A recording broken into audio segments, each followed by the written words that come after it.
In a time where a completely new image is merely a few minutes away with the help of AI generators such as Midjourney and Stable Diffusion, it is important to look at what really makes a work of creation a work of art. Deep down, what separates the great works of Van Gogh, Michelangelo, and Picasso from these AI generated images? Is it the human component, the medium, or perhaps the work involved that designates it as art? Or is it possible that the images AI generators create can indeed still be classified as art in some new way? To me, I have a pretty open interpretation of what makes art. If you're creating something and you enjoy it and it brings you joy to make, or maybe not necessarily joy, but you're putting yourself into your craft, I think that is a big part of what defines art and an artist. But I think if you want to get more technical with it, I think that human element, again, really needs to be there. Art kind of needs that storytelling, that concept, that human touch to it to really kind of make it impactful, to tell a story, to emote something out of the viewer. And so I think that's kind of a big part of it. 3 elements: intentionally presented, engage the imagination in such a way that gives rise to valuable emotions. First of all, that handles things like found art, if you want to call it that. So, I mean, if you go down to Dillon's and get a bunch of flowers and you arrange them in a certain way and set them, on a table to catch the eye of your beloved. I mean, there are works of art which are just rich. I mean, they become classics because people can't set them down. The symphonies of Beethoven or late string quartets. Michelangelo's got it all over the place. He's got it in architecture, he's got it in sculpture, he's got it in painting. People keep coming back to these things because they keep delivering the goods. They continue to challenge, they continue to inspire, disturb in some cases. So now the question becomes, do these AI generated images classify as art according to their definitions?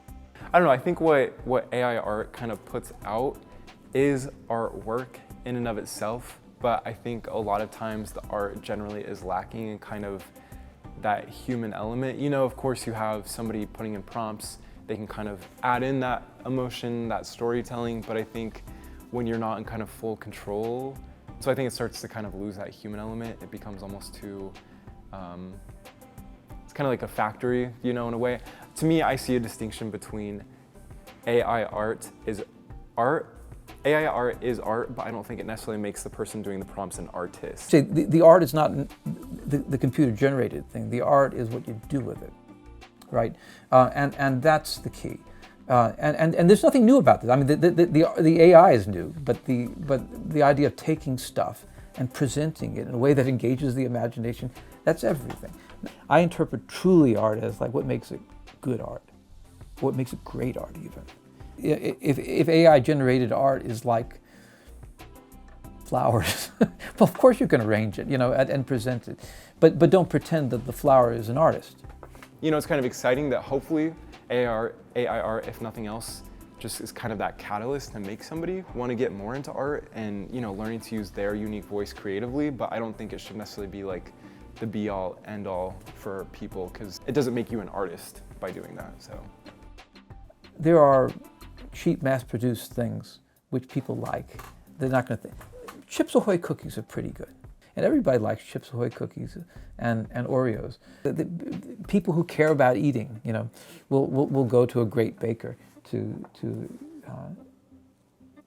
be moved, It can never replace someone physically painting an acrylic painting or an oil painting or traditional animation, and at the very heart of it, you can't replace like a person's unique voice, their unique perspectives and what makes them create.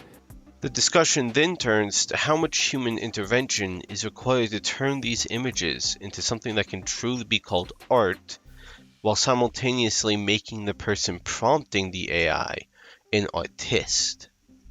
Lots of other AI artists, they generate the imagery, but then, they paint on top of it, kind of collage multiple images together, start to touch up certain elements of the creation. So to me, I think to make the person prompting the AI an artist, I think they do need to put in that like little bit more something to it, you know, than just putting in a prompt and kind of changing up the prompts each time.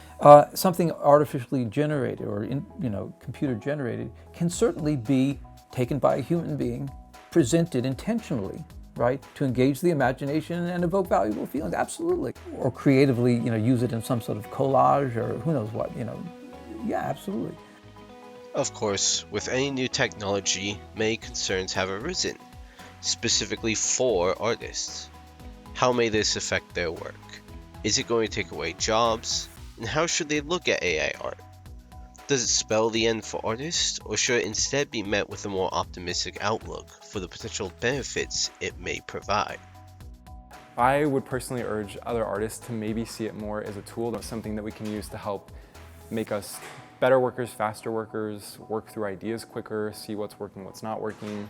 I don't think it's the end of artists and as we know it, again, there's always kind of been that fear historically in art, when the camera was invented, when digital art was a thing, some people to this day don't even really consider just digital painting real art. There are magnificently great portrait painters these days.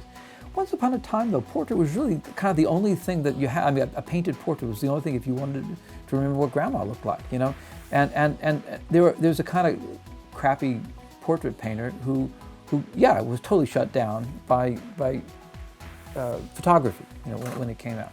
But I mean, it turns out that photography itself becomes an art. Photographic images become magnificent in the hands of a true person who has heart, can imagine what the effect of this will be, can shape it and capture it in a way that, grabs you.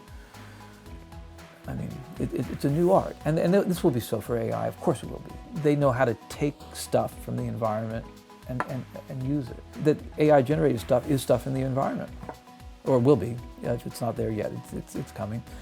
And then the question is, can you use it well?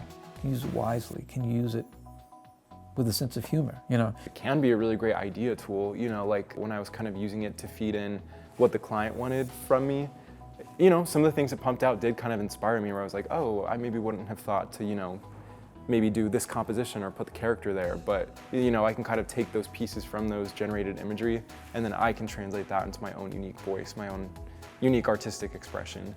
AI art is not something to be feared, shut down, or hidden away to never see the light of day again, but rather it's an evolution and a tool for the art industry. Not only does it allow for previously non-artists to get involved in even a minute way, potentially working as a gateway for new artists, but provides a way for established artists to quickly get concepts and ideas to use in something of their own making. Of course, it's having its growing pains, as all new technology often does. Legislation and copyright laws need to be fleshed out to properly give credit where credit's due and protect the rights of artists themselves. But it's here to stay, and it'll be a whole lot easier to accept it and use it than to try to get rid of it. The way you'll know, I mean, whether it's truly great art, is whether people care about it in the long run. I think if we sit there and be scared of it, we're never going to see it for what it could be. We're just going to see it as a scary thing that needs to get shut down, that we need to avoid. I think it's kind of interesting to see where it's going to go. I say wait and see.